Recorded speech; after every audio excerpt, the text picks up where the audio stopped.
नमस्कार। इससे पहले मैं लास्ट लीफ पर लॉन्ग क्वेश्चन, शॉर्ट क्वेश्चन और मल्टीपल चॉइस क्वेश्चन अपलोड कर चुकी हूँ। द लेमेंट कहानी आप मेरे साथ पढ़ चुके हैं। आज द लेमेंट कहानी पर हम लॉन्ग क्वेश्चन, शॉर्ट क्वेश्चन और मल्टीपल चॉइस क्वेश्चंस डिस्कस करेंगे। तो पहले लॉन्ग क्वेश्चन में हम देख लेते हैं। ज़्यादातर लॉन्ग क्वेश्चंस में क्रिटिकल एप्रिसिएशन पूछी जाती है। तो लास्ट लीफ की क्रिटिकल एप्रिसिएशन आप पहले ही कर चुके हैं और आज देखते हैं द लेमेंट की क्रिटिकल एप्रिसिएशन। पहले जब मैंने क्रिटिकल एप्रिसिएशन आपको कराई थी तो ये बताया था कि आपको शुरुआत इंट्रोडक्शन से करनी है। अब इस बुक में यहाँ इंट्रोडक्शन नहीं दे रखा है, लेकिन आप शुरुआत ऐसे एब्रप्टली नहीं करेंगे। जैसे यहाँ बुक में शुरुआत जो की है एक हेडिंग से की है, पैथेटिक स्टोरी। तो आपको पेज के ऊपर तो हेडिंग डालना है, a critical appreciation of the lament, ये बिल्कुल ऊपर होगा हेडिंग। लेकिन उसके बाद आप इंट्रोडक्शन लिखेंगे और भले ही इंट्रोडक्शन हेडिंग ना डालें, लेकिन 2-3 आप सेंटेंस लिखेंगे जो कि इंट्रोडक्टरी होंगे, जिसमें कि आप थोड़ा सा स्टोरी के बारे में बताएंगे कि ये स्टोरी एंटन चेखव ने लिखी है, ये बड़ी पैथेटिक स्टोरी है, ये एक ओल्ड मैन की स्टोरी है जो अपने बेटे के लिए रो रहा है।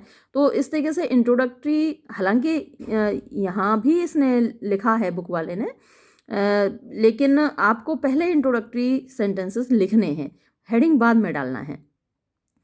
तो अब ये इन्होंने हेडिंग डाला है अ पैथेटिक स्टोरी, यानी कि एक दया से भरी हुई, करुणा से भरी हुई कहानी। The story the lament by Anton Chekhov. तो एंटन चेखव की कहानी the lament is a tragic tale, वो एक करुणामय कहानी है, of an old Russian cab driver, एक बूढ़े रशियन गाड़ीवान की, हु लॉस्ट, जिसने खो दिया, हिज ओनली सन, अपना इकलौता बेटा, वेरी रिसेंटली, यानी अभी अभी, एंड वॉज फोर्स्ड, और वो बाध्य हो गया, टू टेक कैब ड्राइविंग, यानी गाड़ी चलाने के लिए, तांगा चलाने के लिए, अगेन, फिर से, in spite of his weak old age, अपनी कमज़ोर बूढ़ी उम्र के बावजूद, इन स्पाइट ऑफ, बावजूद, इन ऑर्डर टू अर्न, यानी कमाने के लिए, समथिंग, कुछ, फॉर हिमसेल्फ, अपने आप के लिए, एंड हिज यंग हॉर्स, और अपने जवान घोड़े के लिए। The story is full of, ये कहानी भरी हुई है, पैथोस, यानी करुणा से, दुख से, एंड पिटी, और दया से, बिकॉज, क्योंकि, there was no social security, कोई सामाजिक सुरक्षा नहीं थी, फॉर द ओल्ड मैन, उस बूढ़े आदमी के लिए, इन द रशियन सोसाइटी, रूसी समाज में। द ग्रीफ, दुख, ऑफ द ओल्ड मैन, उस बूढ़े आदमी का, रिजल्टिंग, जो कि निकलता है, from the death of his only son, उसके इकलौते बेटे की मृत्यु से पैदा हुआ है। Who was his main bread winner, who was, जो कि था, यानी उसका बेटा जो था, हिज मेन, उसका मुख्य ब्रेड विनर, कमाने वाला था, was so dominating and intense, यानी वॉज था, क्या था, दुख, ये जो इस सेंटेंस का सब्जेक्ट है, द ग्रीफ। तो the grief was so dominating, उसका जो दुख था इतना ज़्यादा उस पर रूल कर रहा था, डोमिनेट माने रूल करना, उसके ऊपर हावी था, एंड इंटेंस, और इतना गहरा था, दैट, के, इट ओवरफ्लू, ये बह निकला, हिज हार्ट, उसके हृदय से, एंड माइंड, और उसके मस्तिष्क से। ही वॉन्टेड, वो चाहता था, टू रिड्यूस इट, इसको कम करना, बाय एक्सप्रेसिंग इट, इसको जाहिर करके, इसको लोगों के साथ शेयर करके, बाय टेलिंग इट, इसको बताकर, टू द वाइड वर्ल्ड, इस विशाल संसार को, बट, लेकिन, द क्राउड, जो भीड़ थी, वॉज इनडिफरेंट, वो उदासीन थी, टू हिम, उसके प्रति। नोबडी इन द क्राउड, भीड़ में कोई भी नहीं, हैड एनी टाइम, यानी किसी के पास भी इतना समय नहीं था, टू स्पीक अ वर्ड, कि वो एक शब्द बोल सके, ऑफ सिंपैथी, सहानुभूति का, फॉर हिम, उसके लिए। Reflection on the Russian society, तो ये जो कहानी है वो एक रिफ्लेक्शन है, यानी एक विचार है रूसी समाज पर, रूसी समाज के बारे में। एक रिफ्लेक्शन का मतलब विचार भी, रिफ्लेक्ट माने विचार भी होता है, रिफ्लेक्ट माने प्रदर्शित करना भी होता है। तो ये जो कहानी है वो रूसी समाज को प्रदर्शित करती है, आप ऐसा भी कह सकते हैं। द स्टोरी, ये कहानी, इज़ अ सैड कमेंट्री, एक दुख भरी कमेंट्री है, एक टिप्पणी है, on the old Russian way of life, पुराने रूस के वे ऑफ लाइफ यानी जीवन का तरीका, वेयर जहाँ द ओल्ड बूढ़े एंड लोनली और अकेले पीपल लोग हैड नो सोशल सिक्योरिटी, उनके पास कोई सामाजिक सुरक्षा नहीं थी। अब तो खैर हर जगह सभी समाजों में ऐसे बूढ़े लोगों के लिए जिनके कोई भी सहारा देने वाला नहीं है, जिनको कोई रोटी देने वाला नहीं है, उनके लिए सभी जगह ओल्ड एज होम वगैरह हैं, तो उनको सोशल सिक्योरिटी मिली हुई है। लेकिन ये पुराने रूसी समाज की एक तस्वीर है। And were left to die, और छोड़ दिए जाते थे मरने के लिए, in the open old atmosphere, खुले हुए पुराने वातावरण में, एंड फोर्स्ड, और वो बाध्य होते थे, टू अर्न, कमाने के लिए, देयर लिविंग, अपनी जीविका, बाय देमसेल्व्स, खुद, इन स्पाइट ऑफ देयर इनेबिलिटी, अपनी असमर्थता के बावजूद, टू वर्क, काम करने की। इवन यंग मैन, यहाँ तक कि जो युवा लोग थे, हु फेल इल, जो कि बीमार पड़ जाते थे, ड्यू टू हाई फीवर, तेज बुखार से, and could not be cured, और जिनका इलाज नहीं हो सकता था, इन द रशियन हॉस्पिटल, रूस के अस्पतालों में। यानी इतनी बुरी कंडीशन थी कि तेज बुखार से ही युवा लोग मर जाते थे और उनका रूस के हॉस्पिटल्स में इलाज भी नहीं हो पाता था। दे डाइड, वो मर जाते थे, लीविंग बिहाइंड, पीछे छोड़कर, देयर ओल्ड पेरेंट्स, अपने बूढ़े माँ बाप को, टू देयर ओन फेट, उनके खुद के भाग्य पर। Iona is such an ill fated cab driver, Iona है सच एन, ऐसा ही, इल फेटेड, अभागा, कैब ड्राइवर यानी जो गाड़ीवान है, तांगा चलाने वाला। नेक्स्ट हेडिंग है अ पिटिएबल क्रीचर, एक दयनीय प्राणी। एयोना पोटापोव एपियर्स, एयोना पोटापोव प्रतीत होता है, as a very pitiable character, एक बहुत दयनीय पात्र के रूप में। In spite of his old age, अपनी बूढ़ी अवस्था के बावजूद, एंड कोल्ड वेदर, और ठंडे मौसम के बावजूद, ही कम्स आउट, वो बाहर आता है, विद हिज कैब, अपनी गाड़ी के साथ, एंड वेट्स, और इंतज़ार करता है, फॉर हिज पैसेंजर्स, अपने यात्रियों के लिए, टिल द स्नोई इवनिंग, यानी जो बर्फबारी से भरी हुई शाम है, शाम तक। ही बेंड्स डबल, वो दोहरा झुक जाता है, एंड सिट्स, और बैठता है, ऑन सीट, सीट पर, विदाउट शेकिंग ऑफ, बिना हिलाए, the snow fallen on him, उस बर्फ को जो उसके ऊपर गिर गई है। हिज ग्रीफ, उसका दुख, इज सो इंटेंस, इतना गहरा है, दैट के ही डज नॉट फील, वो नहीं महसूस करता, कोल्ड, ठंड को। ही वॉन्ट्स टू लाइटन, वो चाहता है हल्का करना, हिमसेल्फ, अपने आप को, बाय पोरिंग आउट, सुनाकर, उड़ेल कर, हिज हार्ट, अपने हृदय को, स्ट्रिकन विद ग्रीफ, जो कि दुख से पीड़ित है, बट लेकिन, nobody in the crowd, भीड़ में से कोई भी नहीं, इज विलिंग, इच्छुक है, टू लिसन टू हिम, उसकी बात सुनने को, एंड से अ वर्ड, और एक शब्द कहने को, ऑफ सिंपैथी, सहानुभूति का, टू हिम, उससे। द सर्कमस्टांसेस, परिस्थितियाँ, ऑफ हिज लाइफ, उसके जीवन की, हैव प्लेस्ड हिम, उन्होंने उसको रख दिया है, इन अ वेरी क्रिटिकल सिचुएशन, एक बड़ी क्रिटिकल यानी कि बड़ी ख़तरनाक स्थिति में। द लॉस, खोना, ऑफ हिज सन, उसके बेटे का, अकर्स, होता है, व्हेन, जब, ही वॉज मोस्ट नीडेड, उसकी सबसे ज़्यादा आवश्यकता थी, इन द फैमिली, परिवार में। द डिपार्चर, जाना, ऑफ हिज सन, उसके बेटे का, फ्रॉम हिज लाइफ, उसके जीवन से, नॉट ओनली मेक्स हिम, ना केवल उसको बना देता है, लोनली, अकेला, बट ऑल्सो, बल्कि, हेल्पलेस, असहाय भी। देयर इज़ नो बडी, कोई भी नहीं है, टू प्रोवाइड हिम, उसका साथ देने के लिए या उसको उपलब्ध कराने के लिए, उसकी जीवन की देखभाल करने के लिए, to provide him any bread, यानी उसको रोटी उपलब्ध कराने के लिए, इन हिज ओल्ड एज, उसके बुढ़ापे में। मोर ओवर, इसके अलावा, he has to care of, उसको देखभाल करनी होती है हिज लिटिल हॉर्स, अपने युवा घोड़े की, विच कैन अर्न हिम, जो उसके लिए कमा सकता है ब्रेड यानी रोटी, एंड फोडर हिमसेल्फ, और अपने लिए चारा, फोडर मीन्स चारा होता है। द आयरनी ऑफ सिचुएशन, यानी इस परिस्थिति की विडंबना, इज दिस, ये है, दैट के हिज ओल्ड एज, उसका बुढ़ापा, हैज़ बिकम, बन गया है, अ कर्स, एक अभिशाप, फॉर हिम, उसके लिए। अब है the theme of the story, यानी कहानी की विषय वस्तु।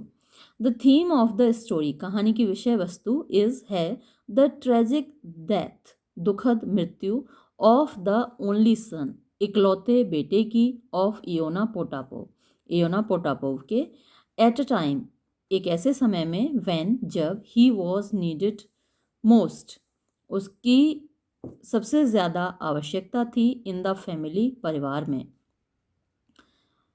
हिज सडन डिपार्चर, उसका अचानक से जाना, फ्रॉम द वर्ल्ड, संसार से, हैज़ शैटर्ड, उसने बर्बाद कर दिया है, द लाइफ, जीवन को, ऑफ द ओल्ड मैन, बूढ़े आदमी के, who has only his wife, उसके जिसके पास केवल उसकी पत्नी है, लेफ्ट, बची हुई, अलोंग विद हर डॉटर, अपनी बेटी के साथ, हु लिव, जो कि रहते हैं, इन अ फार ऑफ विलेज, एक दूर के गांव में, अवे फ्रॉम हिम, उससे दूर। द सर्च, तलाश, फॉर ब्रेड, रोटी की, भोजन की, इन द ओल्ड एज, बुढ़ापे में, डज नॉट गिव, नहीं देती, मच टाइम, ज़्यादा समय, टू हिम, उसको, टू लेमेंट, रोने का, the death of his son, अपने बेटे की मृत्यु पर।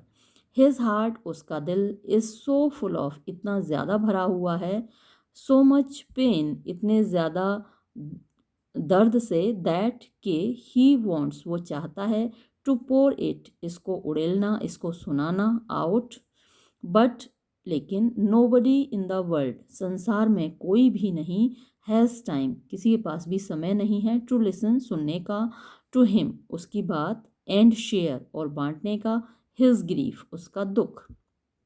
द वर्ल्ड, ये संसार, इज सो कैलस, इतना ज़्यादा निर्दयी है, इनडिफरेंट, इतना उदासीन है, एंड अनसिम्पैथेटिक, और इतना संवेदनहीन है, दैट के इट डज नॉट से, ये नहीं कहता, अ वर्ड, एक भी शब्द, ऑफ सिंपैथी, सहानुभूति का, फॉर हिम, उसके लिए।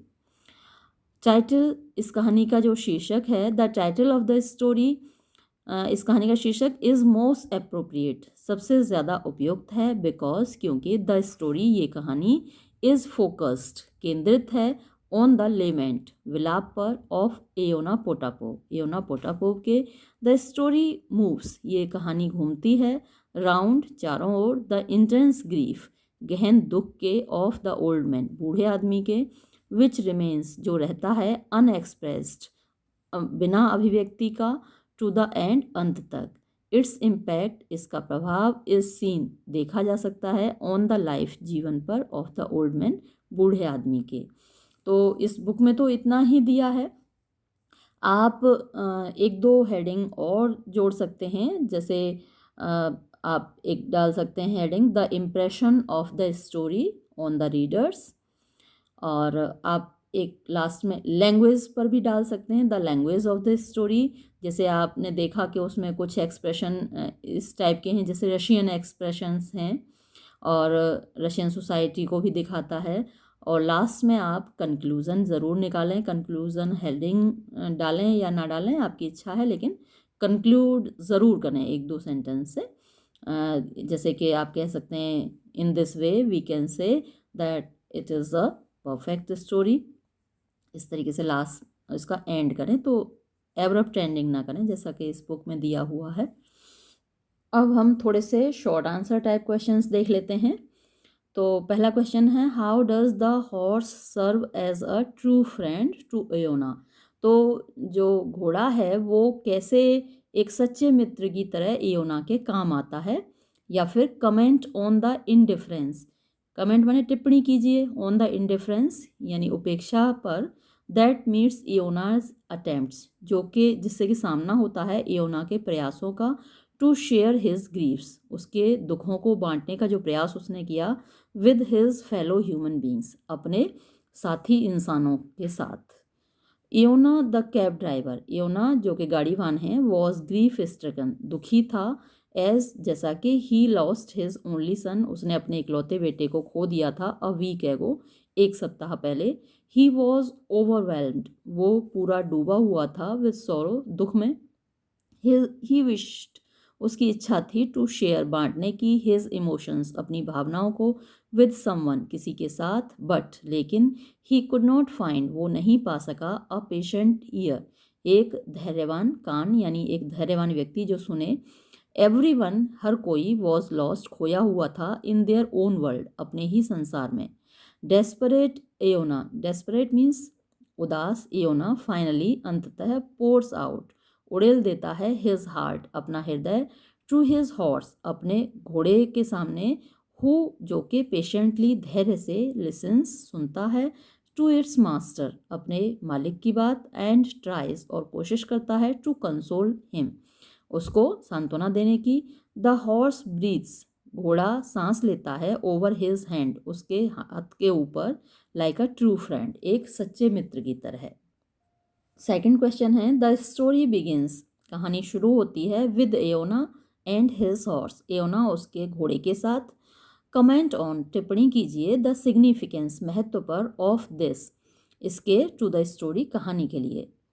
द स्टोरी इज डिज़ाइंड, ये जो कहानी है डिज़ाइन की गई है, लिखी गई है, टू मॉक, यानी मजाक बनाने के लिए, या एक व्यंग करने के लिए, ह्यूमन बिहेवियर, इंसानों के व्यवहार पर, in the modern machine era, जो आधुनिक मशीनी युग है।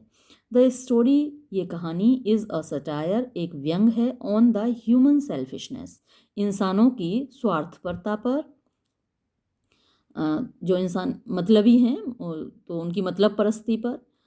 एनिमल्स आर, जानवर हैं, मोर ट्रस्टवर्दी, ज़्यादा विश्वास के लायक, देन मैन, बजाय मनुष्यों के।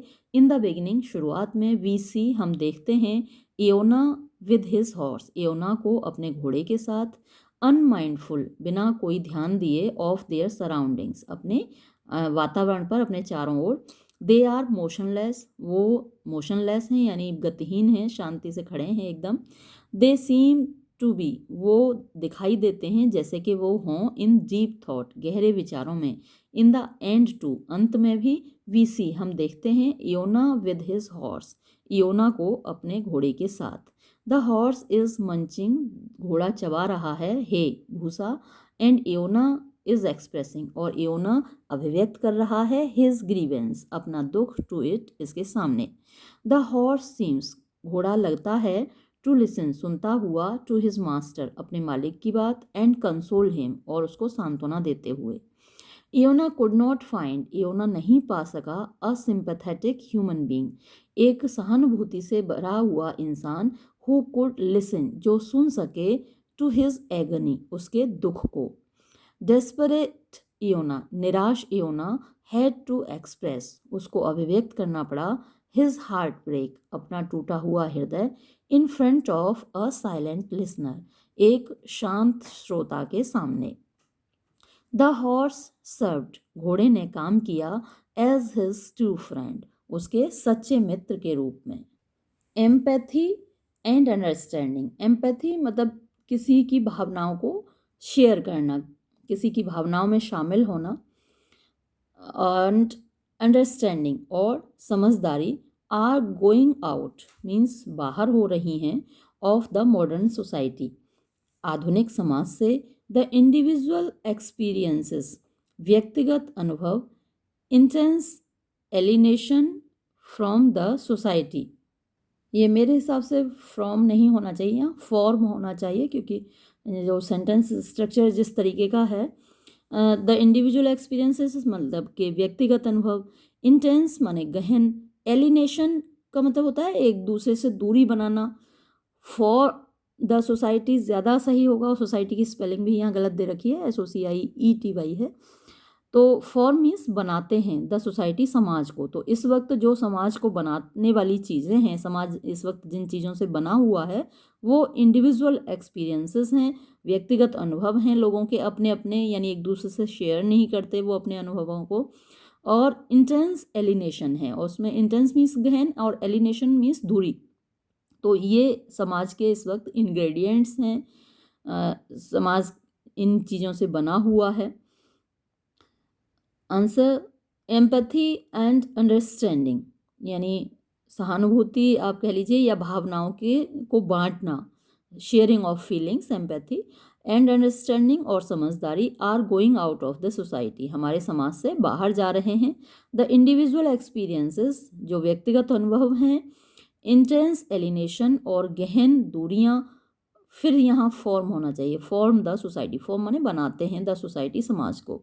देयर इज अ लैक, एक कमी है, ऑफ कम्युनिकेशन, यानी बातचीत की, कम्युनिकेशन या फिर संचार की कमी है, संप्रेषण की कमी है, अमंग इंडिविजुअल्स, यानी व्यक्तियों के बीच में। हाउ इज कम्युनिकेशन पॉसिबल, यानी संचार कैसे संभव है। व्हेन, जब, वी आर ऑल प्रिजनर्स, हम सभी कैदी हैं, ऑफ आर प्राइवेट सेल्व्स, अपने व्यक्तिगत अहम के। वी आर सेल्फ सेंटर्ड, हम सभी सेल्फ सेंटर्ड हैं, यानी अपने तक ही सीमित हैं। वी आर इनडिफरेंट, हम उदासीन हैं, टू अदर्स, दूसरों के, जॉयज़ एंड सॉरोज, दुखों से और खुशियों से, सुख दुख से, दूसरों के सुख दुख के प्रति हम उदासीन हैं। द ग्रेट सोसाइटी, महान समाज, इज़ ऑलवेज, हमेशा, इज़ ऑलवेज द एनिमी, मतलब कि हमेशा दुश्मन बन जाता है। कहने का तात्पर्य है कि जैसे जैसे समाज विकसित होता जाता है, लोग प्रोग्रेस करते जाते हैं, उतने ही वो एक दूसरे से अलग होते जाते हैं। टू अदर्स, अच्छा, the only the little society, केवल छोटा सा जो समाज होता है, जिसे विलेज लेवल पे होता है, रूरल सोसाइटी है।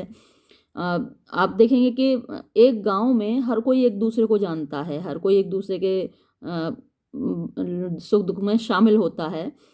लेकिन एक मेट्रोपॉलिटन सिटी में कोई किसी को नहीं जानता, लोग अपने सामने वाले पड़ोसी को तक को नहीं जानते, फ्लैट्स में रह रहे हैं लेकिन ऊपर वाले फ्लैट में रहने वाला नीचे वाले फ्लैट में रहने वाले को नहीं जानता।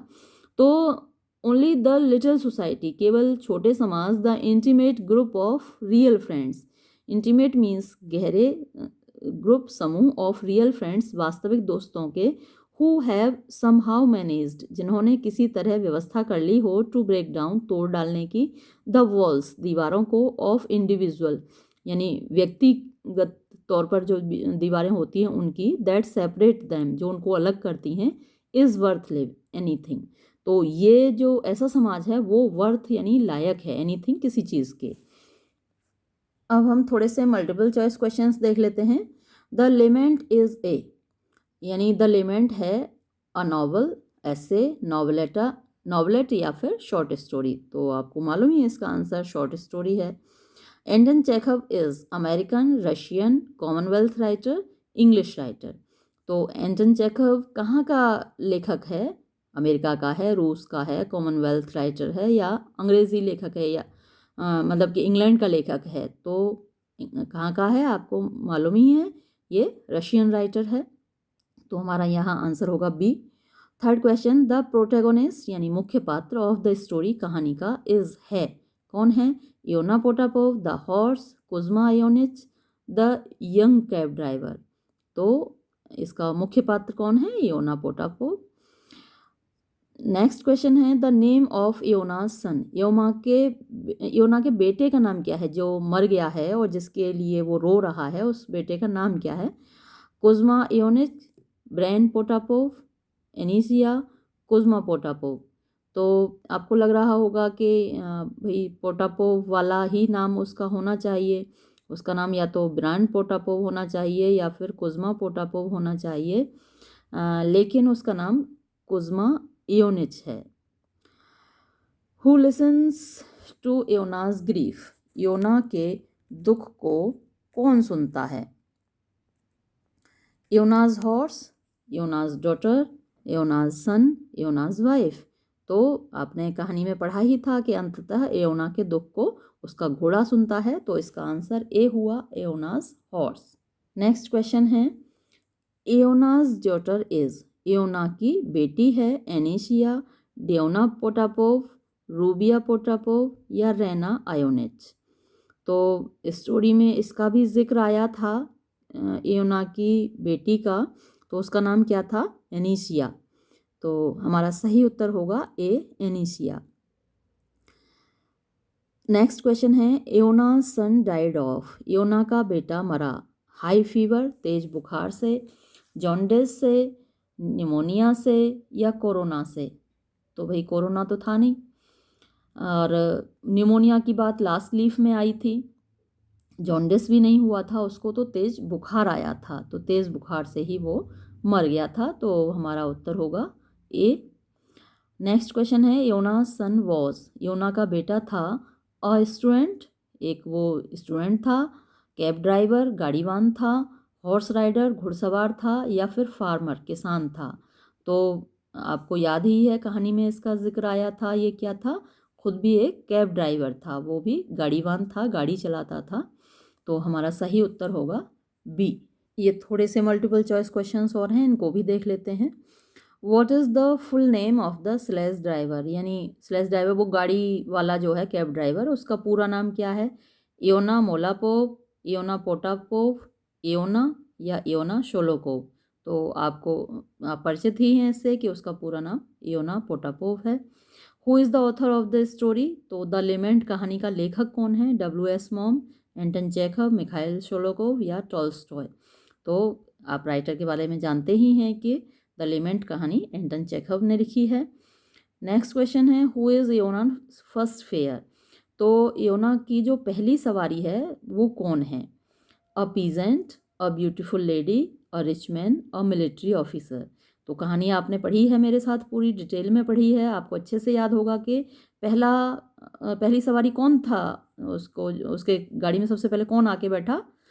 तो आंसर इसका डी है, अ मिलिट्री ऑफिसर। सबसे पहले एक मिलिट्री ऑफिसर उसकी गाड़ी में आके बैठा था, तो a military officer was Iona's first fare. Next question है, इयोनाज सेकंड फेयर वॉज, तो इयोना को जो सेकंड फेयर यानी कि दूसरी बार उसकी गाड़ी में कौन सवार हुआ, 3 ऑब्नॉक्सियस यंग मैन, यानी 3 उच्छृंखल लड़के जो कि मतलब बदतमीज़ टाइप के लड़के, मिलिट्री ऑफिसर, एक मिलिट्री ऑफिसर, तो ये तो अभी आपने देख ही लिया कि वो तो पहली सवारी था, दूसरी सवारी नहीं हुआ है वो, अ बिजनेसमैन या नन ऑफ दीज। तो आपको याद है कि दूसरी सवारी यानी दूसरी बार कौन बैठा उसकी गाड़ी में, 3 लड़के, जो बदमाश लड़के तीनों पिए हुए थे वो बैठे थे। तो हमारा उत्तर है ए। अब लास्ट क्वेश्चन, हु सेज, कौन कहता है, वी शैल ऑल डाई, कि हम सभी को मरना है, हम सभी को मरना है। ये बात किसने कही थी कहानी में, इयोना ने कही थी, द मिलिट्री ऑफिसर ने कही थी, अ यंग मैन या अ कैब ड्राइवर। तो ये जो लड़के थे इन्हीं में से एक ने कहा था अ यंग मैन, तो हमारा उत्तर इसका होगा अ यंग मैन। उसने कहा था कि हम सब मर जाएंगे, जब इयोना ने कहा कि मेरा बेटा मर गया पिछले हफ्ते, तो उसने कहा कि हम सभी मर जाएंगे। तो इस सवाल का सही जवाब है अ यंग मैन। तो आज के लिए इतना काफ़ी है, ये वीडियो हम यहीं समाप्त करते हैं। अगले वीडियो में हम द टेरर पर कुछ क्वेश्चंस डिस्कस करेंगे। तब तक के लिए धन्यवाद।